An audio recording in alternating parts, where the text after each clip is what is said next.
April is Stress Awareness Month, and if you are stressed out, your kids may very well be too.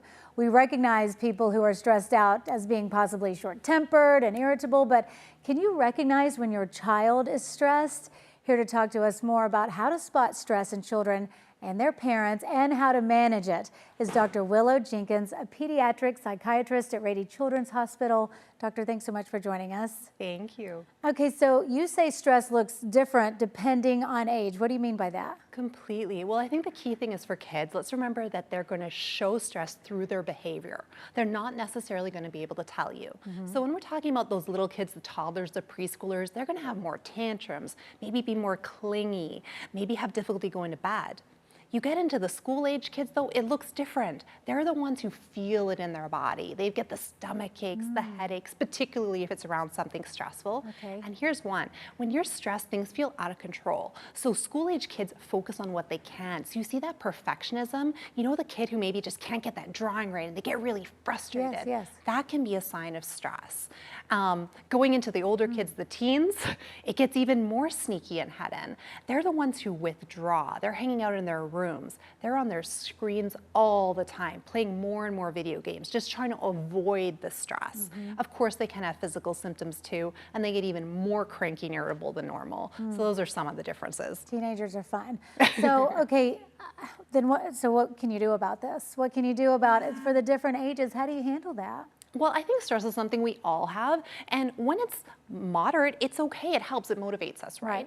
But then when it's persistent and severe, it starts to cause problems. And everybody in the family is gonna be dealing with stress. So I love the approach of getting the whole family involved. So some basic things, make sure you're moving every day. Go for a walk the dog if you have one, get everybody out, right? That's a good idea. Keeping a good routine, structure is so helpful when things are chaotic. Have those regular meal times. If you have some family event, we do Friday night movies and pizza, and it's every week the same, it can be really comforting to have that structure. Okay, yeah. So that's an idea too. Structure is comforting. It is comforting, especially for those young kids when things are chaotic. The screens, try to limit them. Don't have them at night. It's not helping anyone's stress level to be on a phone all day. And then my tip I always tell everybody as a parent, if you can just spend 10 minutes uninterrupted with your child every day, just 10 minutes, no phone, it's gonna help your stress, you're gonna feel connected, they're gonna really benefit from it. So that's a tip. I've actually recently seen that online, and I've seen people make comments, 10 minutes, that's all you're giving your child in a 10-minute segment, and I challenge people to hang out with your little one or your child 10 minutes uninterrupted, like you say. It's actually a really good, it feels longer than you think, right? It is, and it's doable. Yeah. Of course, spend more than 10 minutes with your child, but just 10 minutes, like you said, without those phones, without the distractions.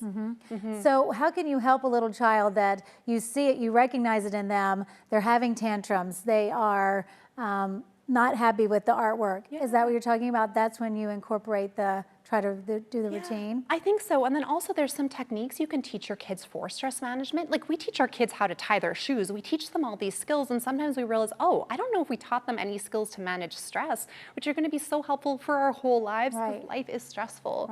So there's a couple ones I can share that are just really easy and can really help. Okay, tell us. So the first one is making sure your child can label their emotions. That is so key. And how you do that is by showing them. So as a parent, make sure you're using emotional language.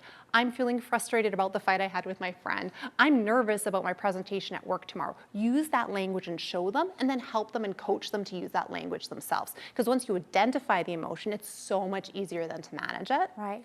Couple other quick skills, learning some breathing techniques. Belly breathing is one of my favorite. You put your hand on your belly, you breathe in through your nose, out through your mouth, 4 seconds in, 6 seconds out, and make sure your hand's moving. You're really getting that deep abdominal breath. It's evidence-based. We know it helps stress. Kids love doing it. It's fun. You can all do it as a family.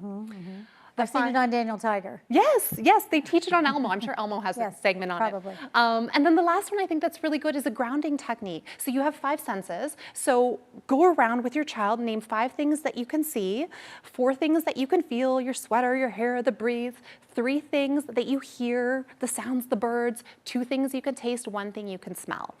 It's a really quick way to come back into the present, really helpful for times of stress or anxiety. Great. And you can do it as a whole family, so you're not pinpointing the child. Helps everybody. That's great, and pretty much all ages can do that. Doctor, those are great tips. Thank you so much. It's a stressful time of year, but we'll remember those.